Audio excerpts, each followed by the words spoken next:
Hey everyone, welcome back to the channel.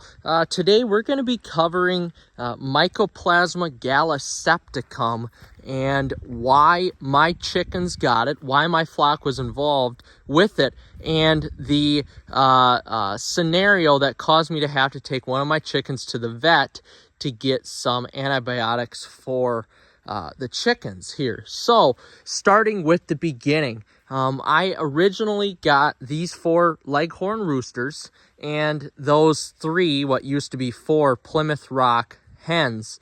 And they were separated for almost a month before we put them together, before we built this big enclosure for all of the birds to live in here. So a couple months go by, we keep adding some chickens.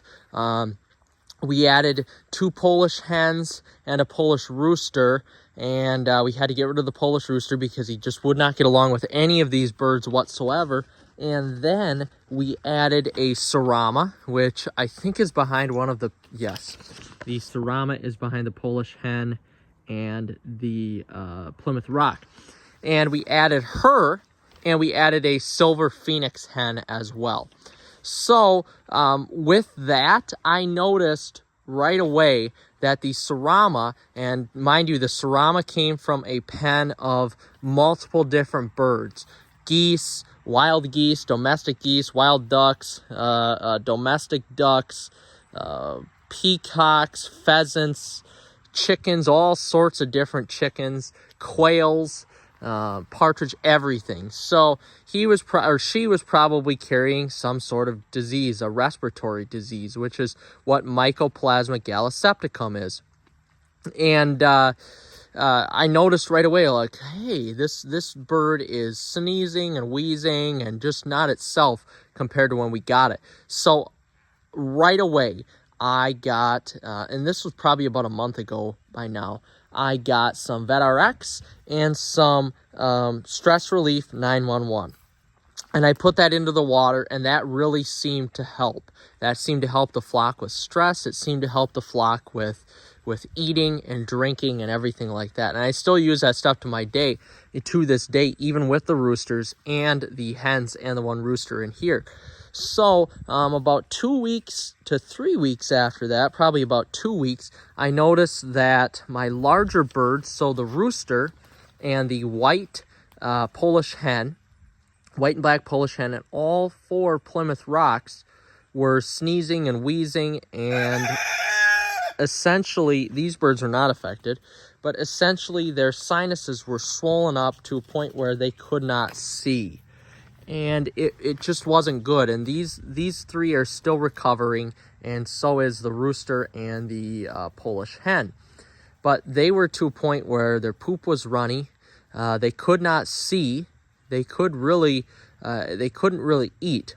So I quarantined them off for about a week, and nothing I did seemed to help. So I had to call a vet, and the closest vet that would see an avian bird was an hour away, and it took another week to get in for an appointment. And I knew what I needed. I needed some Tylosin soluble or Tylen soluble, and I ended up just getting some generic Tylosin here.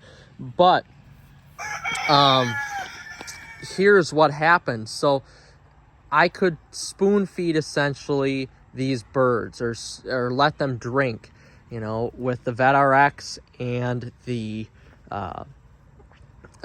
Stress Relief 911, or Recover 911 is what it's called. And while I did that, they weren't getting any better. So the two of the birds were fine, and I let them back into their enclosure here, but the other 2 I still had to quarantine, the really bad ones. I don't know why. This disease affects some birds bad, and some birds it doesn't affect at all. As seen, 2 of the Polish hens were not affected.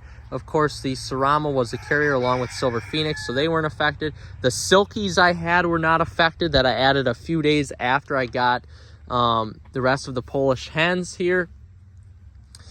And they weren't affected at all. So it's nice to know that I guess the disease affects some birds and some birds not. So what I did, I left those 2 birds in quarantine, and eventually I brought them outside because at that point, you know, a week or 2 weeks goes by, and all these birds are I mean, they're all living together. So these birds are sharing saliva, sharing water, sharing food. They're all exposed to the disease, the chronic respiratory disease. And it's very painful to watch these chickens heave and cough and not see. I mean, they're running into their cage. The two birds were running in. When I had them inside of the warm shop, they were running into the walls. They could not see. So I was feeding them with a little, essentially like a little squirter, something you'd give medicine to an animal to. And I was feeding them water, electrolyte, stuff like that. And they just weren't getting any better. And the two Plymouth Rocks that were doing slightly okay, their condition wasn't getting worse or better. They were able to see, eat, drink, everything like that. They just were very lethargic.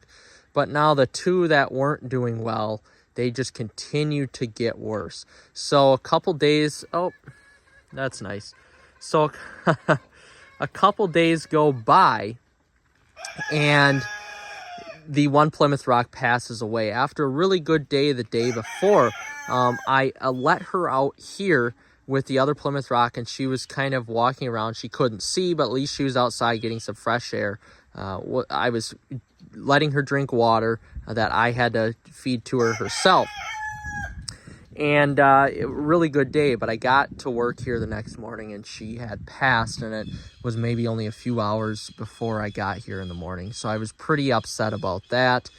I was bummed out, and that was only 2 days before I got to the vet. So I took the really bad bird to the vet, who she couldn't see as well. So I took her to the vet, and they prescribed here, I will just get this here. They prescribed me tylosin soluble powder, which the tylosin soluble powder they gave me just enough to put in their water, and it says 3 days worth of water. I did that for the roosters just to prevent anything, you know, in case they have some sort of bacteria in their system. And I put it in there. So it's Friday today. We're on the second day. We're going to be just finishing up today for technically the second day of the powder. So they've drinking quite a bit of water, although I find it hard because it's below freezing at night. I think what I'm going to do is add water to this, and then they can still continue to drink the water with the tylosin soluble. But for the really bad bird, I was prescribed for 5 to 7 days cephalexin caps. So 3 times a day, I am basically spoon feeding cephalexin to the sick bird. But honestly, guys, I can't tell. That cephalexin is working so good that I can't tell which bird it was. So if you're having issues with Mycoplasma Gallisepticum, you need to see a vet right away. Get some tylosin soluble. If you have a really bad bird, get some cephalexin. It worked wonders. I've only been on it for 2 days now, and the bird that could not see can see now, and she can eat and drink. She's one of the ones eating the pumpkin right now, actually. She's actually the one by there she is, right there. And she's honestly the most lively out of the 3 that are left. She's doing a great job, and I'm very proud of her for that. So that's my experience with Mycoplasma Gallisepticum. And here's where I went wrong right away. I did not quarantine the Phoenix and the Serama for 2 weeks like I should have before I let them in with the pen. I quarantined them for 2 days, and that's what I did for most of these birds. I quarantined them for 2 days before I let them in the enclosure. I'm just kind of impatient with it, and that caused a bird to die, so I feel just awful because of that. But now that I've got treatment for it and this bacteria should be gone, I really shouldn't have an issue with the Mycoplasma Gallisepticum anymore. But it's a real serious disease that can, honestly, I mean, the way it's going, it could wipe out a flock. The way it was going, it could have wiped out this whole flock. So I'm glad that I have treatment for it now, and I'm glad that all these birds are happy and healthy. I'm going on a trip here, so by the time I get back, I have somebody watching over the birds, but by the time I get back, they all should be completely back to 100%. Honestly, the bird that is the most lively is the one that was the sickest, because she's on that cephalexin. Now, I have to decide whether I want to give a little bit of cephalexin to the other Plymouth Rocks. I mean, they seem to be doing fine themselves, or if they should just keep drinking the Tylen soluble. But everybody seems to be getting better. The rooster and the white and black Polish hen, who didn't have the issue as bad, are getting better now. But it's so important to quarantine your animals before you put them together, just to let whatever disease they have run its course and get out of its system. Because you don't want dead chickens, and stress can cause that. We were adding a lot of birds at once here, and it just caused a big stress pit with birds chasing each other and whatnot. But everybody gets along very well now, as you can see. I mean, they're getting along just perfect. The rooster is doing his job, and we've got basically 10 out of the 11 birds that I have in this pen are over here right now eating on the pumpkin and eating some corn and whatever. They're really enjoying life. So if you have any questions, this is what I found that treats Mycoplasma Gallisepticum, and that's essentially what I did. I did the totally incorrect way on how to treat it.